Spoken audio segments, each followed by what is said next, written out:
आइए, देवहूति जी की एक बहन है जिनका नाम है प्रसूति। इनका विवाह राजा दक्ष से हुआ। इन्हीं के घर में मैया सती जी का उद्गम हुआ, सती जी का अवतार हुआ, जिनका विवाह महाराज हमारे महादेव से हुआ। हमारे भूत भावन शिव शंकर भगवान से इनका विवाह हुआ। एक बार शिव जी बड़ी सभा में, देवताओं की सभा में बैठे थे। उसी समय दक्ष प्रजापति आए और सब देवताओं ने उनका खड़े होकर आदर किया, पर शिव जी उठकर खड़े नहीं हुए, जिससे दक्ष के मन में भगवान के प्रति रोष आ गया। फिर दक्ष प्रजापति ने विशाल यज्ञ किया। उस यज्ञ में हमारे भूत भावन शिव शंकर जी को नहीं बुलाया। माता सती को पता चला मेरे पिता के घर में यज्ञ हुआ है। सती जी किसी की बात नहीं मानी। शंकर जी ने बहुत समझाया कि जब तक निमंत्रण ना मिले तब तक कभी नहीं जाना चाहिए, भले क्यों ना वो अपना मायका हो। एक विशेष बात मैं माताओं को बता दूं, शास्त्र कहता है विवाह के पश्चात कभी माताओं को अपने मायके बिना बुलाए कभी नहीं जाना चाहिए। कितनी भी बड़ी मुसीबत हो, महाराज डोली पिताजी के घर से उठी है तो अर्थी महाराज ससुराल से ही उठनी चाहिए। कोई पिता नहीं चाहता, कोई माता नहीं चाहती कि हमारी बेटी मायके में रहे। अगर यही चाहते होते तो महाराज विवाह क्यों करते। आपका कन्यादान कर दिया गया, अब आपका ससुराल ही घर है। अब ये आपके हाथ में है कि उस घर को आप नरक का अड्डा बनाना चाहते हो या मंदिर बनाना चाहते हो, ये आपके हाथ है। इसलिए जब भी विवाह हो जाए महाराज, और मैं मायके वाले पक्ष वालों को भी एक बात कहना चाहूंगा, आप कन्यादान कर दिए, कन्यादान के पश्चात कभी भी ससुराल में महाराज हस्तक्षेप मत करो। आज 90% घर बर्बाद हो रहे हैं महाराज यह मोबाइल से या फोन से। लड़की ससुराल पहुंची, पैर रखा ही था कि मम्मी जी का फोन आ जाता, बेटी पहुंच गई? हाँ मम्मी पहुंच गई, अभी अभी तो सासू माँ थाली लेकर आ रही हैं, मेरी आरती करने के लिए आ रही। हाँ बेटा अच्छे से जब रूम में पहुंच जाना तो मुझे एक बार कॉल कर देना। बेटी रूम में पहुंची है, मम्मी हाँ मैं पहुंच गई, मम्मी देखो वीडियो कॉल, यह एसी नहीं है मम्मी, इनके घर में एसी की सुविधा नहीं है, हमारे घर में देखो कितनी बड़ी एसी लगी है।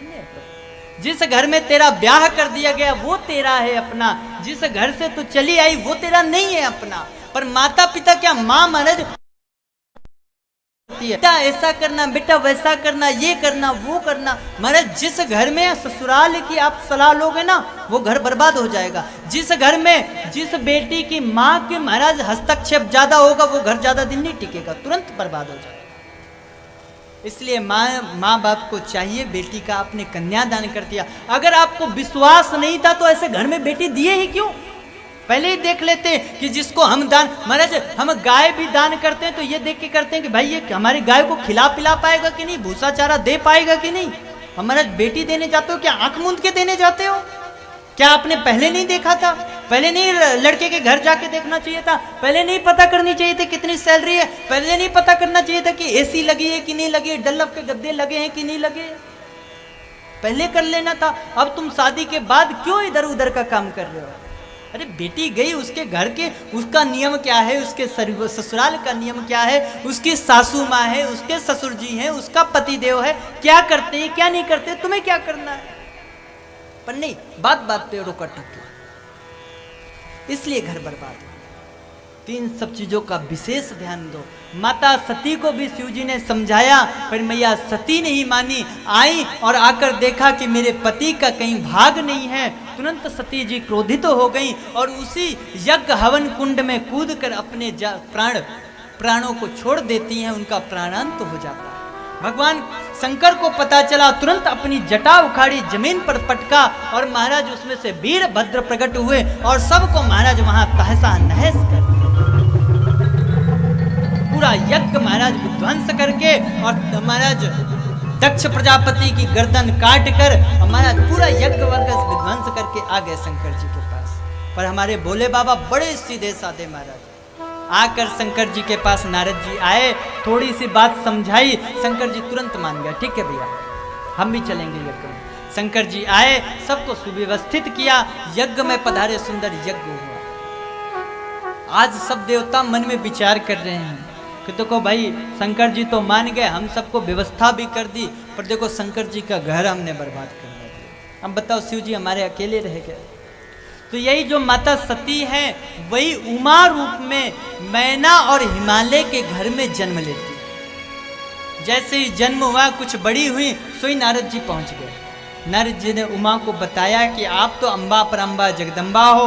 उमा ने बड़ी सुंदर तपस्या करी और आकर मैना को भगवान नारद जी ने आकर समझाया और मैना से कही कि देखो हमने तुम्हारी पुत्री के लिए बड़ा सुंदर वर ढूंढा।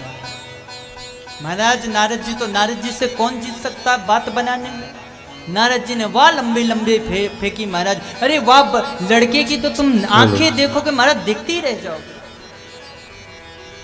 अरे इतना सुंदर लड़का हम बता रहे हैं मैया तुम्हें कि तुम महाराज कहीं भी ढूंढते रहो, इतना सुंदर लड़का तो मिलेगा ही। और महाराज शादी में तो आजकल फेंकी जाती है, सही कौन बताता है? सही तो बाद में पता चलता है जब शादी हो जाती है। और जिसने फेंकी नहीं उसकी महाराज कभी हुई नहीं। जिसने नहीं फेंकी वो फिर महाराज बाबा बन के घूमते हैं। तो फेंकना पड़ता, मजबूरी है। तो नारद जी ने लंबी लंबी फेंकी, भैया बहुत सुंदर वर है, इतना सुंदर वर तुम्हें मिल नहीं सकता। अब नारद जी की कौन बात काटे महाराज? अरे नारद जी कह रहे हैं तो सही कह रहे होंगे। तुरंत मैं ना मान गई। इधर बोली जय श्री कृष्ण। इधर नारद जी गए अम्बा परम्बा के पास और इधर भगवान विष्णु आ गए शंकर जी के पास। शंकर जी को हाथ जोड़कर मनाया, प्रभु विवाह कर लो। पहले तो शंकर जी ने 2-4 बार मना करी, फिर भगवान ने बहुत आग्रह किया। शंकर जी बोले चलो आप कह रहे हो तो कर लेंगे। अब महाराज शंकर जी ने हाँ तो कर दी, विष्णु भगवान ने मना भी ली, भगवान मान भी गए। अब महाराज गणों को चिंता भई। गणों ने आए करके पूछा शंकर जी आपने हाँ तो कर दी, पर ये बताओ घर भी कछु व्यवस्था भी देखोगे, कुछ होना भी तो चाहिए घर में। आपने हाँ तो कर दिया। शंकर जी बोले क्या व्यवस्था देखे, जब घर ही ना आए तो व्यवस्था क्या देखे? शंकर जी के घर ही नहीं है। बोले अच्छा एक बात बताओ, रिश्तेदार तो हैं, कुछ बुलाएंगे तो कुछ बारात की व्यवस्था? बोले हमारे कोई रिश्तेदार ही नहीं, कोई बाप ही नहीं है, कोई माँ ही नहीं है, तो रिश्तेदार कहाँ से हो? बोले एक तो है। बोले हाँ वो मित्र हैं। कौन है? बोले भगवान विष्णु। बस एक ही मित्र हैं, उन्हीं को बुला देंगे बस। बोले चलो अच्छा एक बात बताओ, लक्ष्मीपति आपके मित्र हैं तो कछु कोई व्यवस्था ना करो महाराज, कुछ भी ना करो तो कम से कम एक मुकुट तो मांग लेते, कम से कम सेहरा लगा लेते, मुकुट पहन लेते। बाकी हम तो नीचे का लपेट के कुछ व्यवस्था कर देते, पर कम से कम मुकुट तो होता माथे में। सर में क्या पहनोगे? शादी के लिए तो हाँ कर दिए, कुछ व्यवस्था तो करो। शिव जी बोले बात तो सही कर रहे हो, व्यवस्था तो कुछ होनी चाहिए, पर यार मुकुट हम नहीं लगाएंगे। क्यों? बोले ये मुकुट से यार दिक्कत होती है। क्या दिक्कत? बोले अगर लगा लो तो अभिमान आ जाता है कि भाई हम मुकुट लगाएंगे, और खुद को अभिमान आ जाता है, सामने वाले को ईर्ष्या हो जाती है, भाई ये मुकुट लगाए। तो महाराज ऐसे मुकुट का क्या मतलब? तो बोले क्या करोगे? बोले हम ऐसा मुकुट लगाएंगे महाराज, ऐसा मुकुट बनाएंगे कि कोई नहीं बना सकता, और महाराज इसमें कोई ईर्ष्या भी नहीं होगी। सो महाराज जटाओं का मुकुट बनाया, और मैं कह दिया कि भाई जिससे ईर्ष्या हो वो अपनी बढ़ा ले, जिसे हमारे मुकुट से ईर्ष्या हो वो अपनी मुकुट बढ़ा ले। भाई बाली तो बढ़ाने, तुम खुद का बढ़ा लो, हमारा क्या चाहता है? तो ऐसा मुकुट बनाया। अब लोगों ने कहा भाई सहरा क्या बांधे? बोले सहरा हम ऐसा बांधेंगे कि कोई हमें देख के किसी का विवाह करने का मन ही न करे। तो क्या करेंगे? बोले सांप का सहरा बांधेंगे। सांप को पकड़ के महाराज भगवान ने वह सुंदर सहरा बांधा। अब भाई आगे बोले उपटन लगना चाहिए। बोले उपटन, अब उपटन की क्या व्यवस्था है? बोले हम उपटन लगाएंगे ना, क्या लगाएंगे? बोले शमशान की राख, भस्मी। किसी ने पूछ लिया प्रभु आपको भस्मी काहे इतनी पसंद है? शंकर जी बोले वो क्या है ना, एक बार हमने देखा कि वो एक मुर्दा को लेकर लोग जा रहे थे, और पीछे पीछे सब लोग बोल रहे थे राम नाम सत्य है, राम नाम सत्य है, राम नाम सत्य है। पीछे से हमने देखी, हमने सोची भाई ये हमारी पार्टी के मालूम लगते हैं, हम भी कहते हैं राम नाम और ये भी कह रहे हैं, तो हम भी उनके पीछे पीछे हो लिए। कुछ दूर पहुंचे ही थे महाराज, शमशान में पहुंचे कि देखे पीछे वाले कोई चर्चा कर रहे हैं। क्या चर्चा कर रहे हैं? एक ने कही ये भाई तुझे पता चला ये कैसे मर गया? दूसरे ने कही क्या बताऊं भाई, मेरे घर में तो काम चल रहा था, मिस्त्री लगा हुआ है, मैं छोड़ के यहाँ पड़े हैं, क्या करे, आना पड़ा। दूसरे ने कही तू क्या कह रहा? भाई मेरा तो बिजली का बिल जमा करना था और अब जा रहा था बिजली का बिल जमा करना, बीच में ये मर गया, आना पड़ा यार, कल वैसे भी पेनाल्टी लग जाएगी, एक्स्ट्रा पैसा लग जाएगा। एक ने तो हद कर दी, बोले यार अगर मरना ही तो संडे को मर जाता, मंगलवार को मंडे को मरा, एक छुट्टी और बर्बाद हो गई।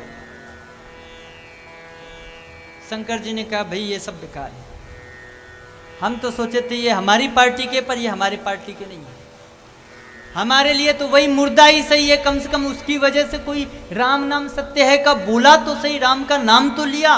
महाराज जैसे ही शंकर जी बढ़े उस मुर्दे की तरफ, तब तक वो मुर्दा जलकर महाराज भस्मी हो गया।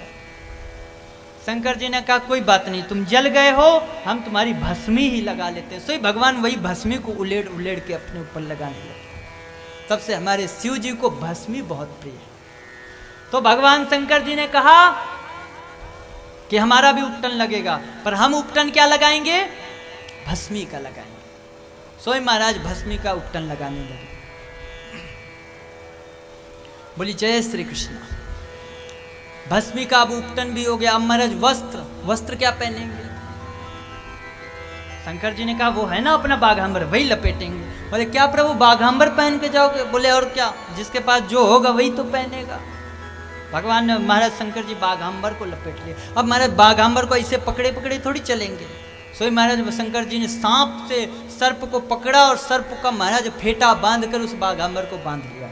भगवान ये भी महाराज इससे हमें शिक्षा देते हैं कि बड़े बड़े आए गरजने वाले, उनको यह काल रूपी सर्प महाराज बांध कर रख देता है। भगवान ने बांध दिया। सुंदर भगवान का भेष है महाराज, इतना सुंदर भेष बनाया है। कुंडल कंकन पहिने ब्याला, तन विभूति पट के हरिछाला। कानों में महाराज बिच्छू लटक रही है, नाक में कातर डोल रही है, वह विचित्र भेष बनाया। हम महाराज तैयार तो हो गए। अब किसी ने कहा भैया वाहन? बोले वो अपना बैल है ना। बोले क्या प्रभु, कोई के घर में अगर साइकिल हो तो भी एक दिन बारात में जाने के लिए कार बुक कर लेता है। और आपके महाराज इतने मित्र यार हैं, कोई ना कोई व्यवस्था कर लो, कोई 4 पहिया कर लो, कोई मर्सिडीज कर लो, कोई बुलेरो, कोई छोटी गाड़ी ही कर लो महाराज, अल्टो 800 ही कर लो, कुछ तो कर लो। शंकर जी बोले देखो जो वर झूठा होता है वो एक दिन बड़ाई पाने के लिए महाराज वो कार और गाड़ी से चलता है। हमारे पास जो है हम वही लेके जाए। हमें हमेशा वर ही बन के रहना, हमें कोई झूठा नहीं बनना, हम जैसे हैं वैसे ही रहेंगे। तो भगवान ने तुरंत बैल को बुलाया, नंदी को सजाया महाराज। और नंदी पर महाराज भगवान सीधे नहीं बैठे, उल्टा बैठे। भगवान ये भी शिक्षा देते हैं कि धर्म के साथ जुड़ो तो अपने आप को बदल लो, अपने आप को उलट लो। आज धर्म रूपी बैल पर भगवान सवार हैं। दूसरा मत ये भी है कि हमारी बारात में भगवान विष्णु भगवान नारायण चलेंगे और वो हमारे पीछे पीछे चलेंगे, तो हम उनकी तरफ पीठ करके कैसे बैठ सकते हैं? सो भगवान उल्टा बैठ गए, तो पूंछ की तरफ मुंह कर लिया और मुंह की तरफ पीठ कर लिया, बैठ गए। अब महाराज बात हुई कि चलो व्यवस्था तो हो गई, पर बाराती कौन रहेंगे? देवता लोग बोले हम बाराती चलेंगे।